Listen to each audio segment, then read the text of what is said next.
جب ہم ایک طیارہ بردار جہاز یعنی ایئر کرافٹ کیریئر کا سوچتے ہیں تو ذہن میں کیا تصویر بنتی ہے؟ شاید ایک تیرتے ہوئے قلعے کی، فوجی طاقت کی ایک ایسی علامت جس سے انکار ممکن نہیں۔ لیکن سچ تو یہ ہے کہ اس فولادی دیو کے اندر ایک پورا شہر آباد ہے، ایک ایسا شہر جس کی اپنی آبادی ہے، اپنے چیلنجز ہیں اور اپنی ہی کہانیاں ہیں۔ تو چلیں آج ہم اس شہر کے اندر جھانک کر دیکھتے ہیں کہ سطح کے نیچے اصل میں چل کیا رہا ہے۔ ظاہر ہے اس کا سب سے بڑا کام تو ایک موبائل ایئر فیلڈ کا ہے، جہاں سے دنیا کے جدید ترین لڑاکا طیاروں کو کہیں بھی کسی بھی وقت بھیجا جا سکتا ہے۔ یہ ایک ایسا ایکشن ہے جو کبھی نہیں رکتا۔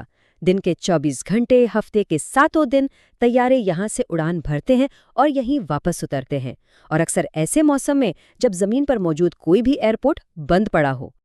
اور اس مشن کو حقیقت کا روپ دینے کے لیے کتنے لوگ چاہیے؟ 5000 سے زیادہ۔ جی ہاں، یہ ایک چھوٹے سے قصبے کی پوری آبادی کے برابر ہے جو مہینوں تک ایک ساتھ رہتے اور کام کرتے ہیں، دنیا سے کٹ کر سٹیل کی تیرتی ہوئی دنیا کے اندر۔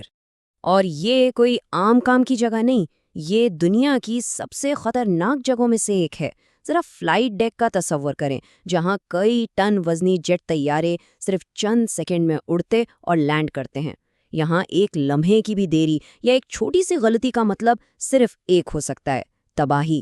اس لیے یہاں ہر قدم، ہر اشارہ سوچ سمجھ کر کیا جاتا ہے۔ تو چلے بات شروع کرتے ہیں وہیں سے، فلائٹ ڈیک سے۔ اسے ایسے ہی دنیا کا سب سے خطرناک ہوائی اڈہ نہیں کہتے ہیں، اس کی وجہ بھی بالکل صاف ہے۔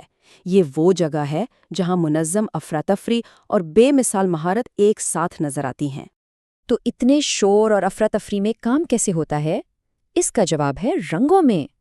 فلائٹ ڈیک پر موجود ہر شخص ایک خاص رنگ کی جرسی پہنتا ہے، جس سے اس کے کام کا فوراً پتہ چل جاتا ہے۔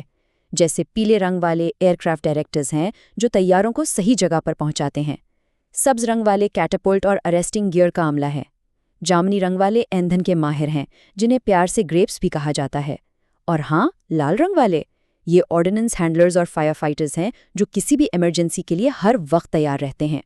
یہ سمجھیں کہ یہ ایک ایسی بصری زبان ہے جو سب کو بتاتی ہے کہ کون کیا کر رہا ہے اور کہاں کر رہا ہے۔ لیکن یہ تو کہانی کا صرف ایک رخ ہے۔ جب یہ سارا ایکشن اوپر چل رہا ہوتا ہے تو فلائٹ ڈیک کے شور کے نیچے ایک اور ہی دنیا آباد ہوتی ہے، ایک پورا شہر جو اس مشن کو کامیاب بنانے کے لیے دن رات کام کرتا ہے۔ تو سوال یہ ہے کہ سمندر کے بیچ میں شہر کو چلانے کے لیے آخر کرنا کیا پڑتا ہے؟ تو چلیں اب ذرا نیچے ڈیک پر چل کر دیکھتے ہیں۔ جہاز کی گہرائیوں میں جہاں سورج کی روشنی نہیں پہنچتی، ہزاروں ملاحوں کے لیے زندگی کی حقیقت بالکل مختلف ہے۔ یہاں بات صرف سونے یا صفائی کی نہیں، بلکہ ایک ایسے ماحول میں جینے کی ہے جو ہماری عام زندگی سے بہت بہت الگ ہے۔ اس کو سمجھنے کے لیے ایک موازنہ کرتے ہیں۔ ایک طرف اپنا بیڈ روم ہے، جہاں پرائیویسی ہے، سکون ہے، اپنی جگہ ہے۔ دوسری طرف ایک ملاح کا ریک ہے۔ سوچیں، ایک ہی کمرے میں 40 سے 100 دوسرے لوگوں کے ساتھ رہنا، جہاں آپ کے اوپر والے بنک سے صرف 20 انچ کا فاصلہ ہو۔ اسی لیے اسے مذاق میں کافن لاکر بھی کہتے ہیں۔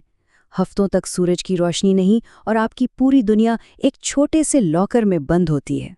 سمندر کے بیچ میں تازہ پانی سونے سے کم نہیں، تو ہر کوئی نیوی شاور لینا سیکھتا ہے۔ طریقہ بہت آسان ہے، پانی کھول کر خود کو گیلا کریں، پھر پانی بند کر کے صابن لگائیں اور آخر میں پانی دوبارہ کھول کر خود کو دھو لیں۔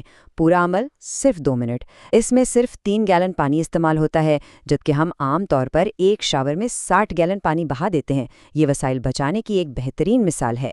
$4 لاکھ۔ ذرا اس رقم کے بارے میں سوچیں۔ ایک ایئر کرافٹ کیریئر پر اتنی بڑی رقم کس چیز پر خرچ ہو سکتی ہے؟ شاید کسی نئے جیٹ انجن پر یا کسی جدید میسائل سسٹم پر؟ نہیں، جواب آپ کو حیران کر دے گا۔ یہ قیمت ہے جہاز کے ویکیوم ٹوائلٹ سسٹم کو ٹھیک کرنے کے لیے ایک ایسڈ فلش کی۔ جی ہاں، $4 لاکھ صرف ٹوائلٹ ٹھیک کرنے کے۔ یہ سسٹم جو ہوائی جہازوں جیسا ہوتا ہے اکثر بند ہو جاتا ہے، اور اسے ٹھیک کرنا ایک بہت بڑا اور مہنگا کام ہے۔ یہ سمندر میں صفائی ستھرائی کے لاجسٹک چیلنجز کی ایک چھوٹی سی جھلک ہے۔ اور پھر آتی ہے لانڈری کی باری۔ یہ صرف کپڑے دھونے جیسا نہیں ہے۔ عملہ روزانہ 20,000 پاؤنڈ کپڑے دھوتا ہے، اور یہ کام وہ پانی کی سطح سے بھی نیچے 100 ڈگری سے زیادہ کی گرمی میں کرتے ہیں۔ ہر بیگ کو اچھی طرح چیک کیا جاتا ہے تاکہ کوئی ایسی چیز نہ رہ جائے جیسے لائٹر یا سکے جو آگ لگنے یا مشین خراب ہونے کا سبب بن سکے۔ اور ان سب کے باوجود لانڈری مانسٹر سے جنگ ہمیشہ جاری رہتی ہے، وہی پراسرار طاقت جو جرابیں غائب کر دیتی ہے۔ اچھا، اتنی محنت کے بعد بھوک تو لگتی ہے، تو اب بات کرتے ہیں اس آپریشن کی جو اس پورے شہر کو چلائے رکھتا ہے، یعنی کھانا۔ جہاز کے کچن، جنہیں گیلی کہا جاتا ہے، 24 گھنٹے کام کرتے ہیں۔ ہر ایک دن 17,000 سے زیادہ کھانے تیار کیے جاتے ہیں۔ اس میں ناشتہ، دوپہر کا کھانا اور رات کا کھانا شامل ہے۔ اور صرف یہی نہیں بلکہ رات کی شفٹ میں کام کرنے والوں کے لیے آدھی رات کا کھانا بھی ہوتا ہے، جسے مڈ ریٹس کہتے ہیں۔ یہ اپنے آپ میں ایک بہت بڑا آپریشن ہے۔ اس کام کی وسعت کا اندازہ لگانا ہے تو صرف ایک دن کی گروسری لسٹ پر نظر ڈال لیں۔ 1600 پاؤنڈ چکن، 350 پاؤنڈ سلاد، 160 گیلن دودھ اور سب سے ضروری چیز 20,000 کپ کافی۔ روزانہ کی گروسری کا بل $65,000 سے بھی زیادہ ہو سکتا ہے۔ یہ واقعی ایک حیران کن لاجسٹک کارنامہ ہے۔ فوجی زندگی کی طرح یہاں بھی کھانے کا انتظام رینک کے حساب سے ہوتا ہے۔ عام ملا بڑے اور رش والے میس ہال میں کھاتے ہیں، جبکہ افسروں کے لیے الگ زیادہ فارمل کھانے کے کمرے ہوتے ہیں۔ لیکن ان سب کے بیچ مہینے میں ایک بار سالگرہ کا خاص کھانا ہوتا ہے، جس میں ملاحوں کو لابسٹر یا سٹیک جیسی بہترین ڈشز دی جاتی ہیں۔ گھر سے ہزاروں میل دور یہ ایک چھوٹی سی خوشی بہت معنی رکھتی ہے۔ اتنے خطرناک ماحول میں جہاں ہر قدم پر چوٹ لگنے یا بیمار ہونے کا خطرہ ہو، وہاں میڈیکل کی سہولت کتنی ضروری ہوگی۔ اسی لیے ہر کیریئر پر ایک مکمل چلتا پھرتا ہسپتال موجود ہوتا ہے۔ یہ اس جہاز کی لائف لائن ہے جو عملے کو محفوظ اور صحت مند رکھتی ہے۔ اس پورے میڈیکل آپریشن کو سینئر میڈیکل آفیسر یعنی SMO چلاتے ہیں۔ یہ ڈاکٹر، جو ایک نیول فلائٹ سرجن بھی ہوتے ہیں، نہ صرف بیماروں کا علاج کرتے ہیں بلکہ ان پر پورے جہاز کی صفائی، صحت اور حفاظت کی ذمہ داری بھی ہوتی ہے۔ اور یہ کوئی چھوٹا موٹا کلینک نہیں ہے۔ جہاز پر ایک سرجن، ایک اینستھیٹسٹ، ماہر نفسیات، یہاں تک کہ دانتوں اور آنکھوں کے ڈاکٹر بھی موجود ہوتے ہیں۔ ایکس رے لیب، فارمیسی اور 30 سے زیادہ تربیت یافتہ ہسپتال کارپسمین کی ٹیم کے ساتھ یہ دراصل سمندر کے بیچ میں ایک مکمل چلتا پھرتا ہسپتال ہے۔ اور جنگی حالات کے لیے خاص انتظام کیا گیا ہے۔ جہاز میں 6 بیٹل ڈریسنگ سٹیشنز الگ الگ جگہوں پر بنائے گئے ہیں۔ اس کا مطلب یہ ہے کہ اگر جنگ کے دوران جہاز کے ایک حصے کو نقصان پہنچے، تب بھی دوسرے حصوں میں موجود میڈیکل ٹیمیں زخمیوں کو فوراً طبی امداد دے سکتی ہیں، جس سے قیمتی جانیں بچائی جا سکتی ہیں۔ تو جب ہم ان سب چیزوں کو جوڑ کر دیکھتے ہیں، فلائٹ ڈیک کی افراتفری سے لے کر لانڈری روم کی خاموش محنت تک، تو ایک بہت واضح تصویر ابھرتی ہے۔ بظاہر تو ایسا ہی لگتا ہے کہ ایک ایئر کرافٹ کیریئر کی اصل طاقت اس کے جدید طیارے اور خطرناک ہتھیار ہیں، ہے نا؟ یہی تو ہم خبروں میں دیکھتے ہیں، طاقت کا وہ رخ جسے ہم سب پہچانتے ہیں۔ لیکن اصل کہانی کچھ اور ہے۔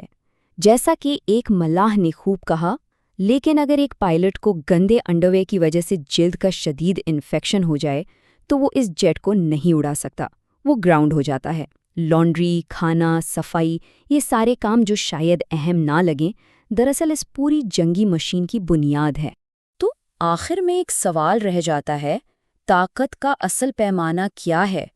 وہ چمکتی ہوئی مشین یا وہ انسانی ہمت، لگن اور محنت جو اسے چلاتی ہے؟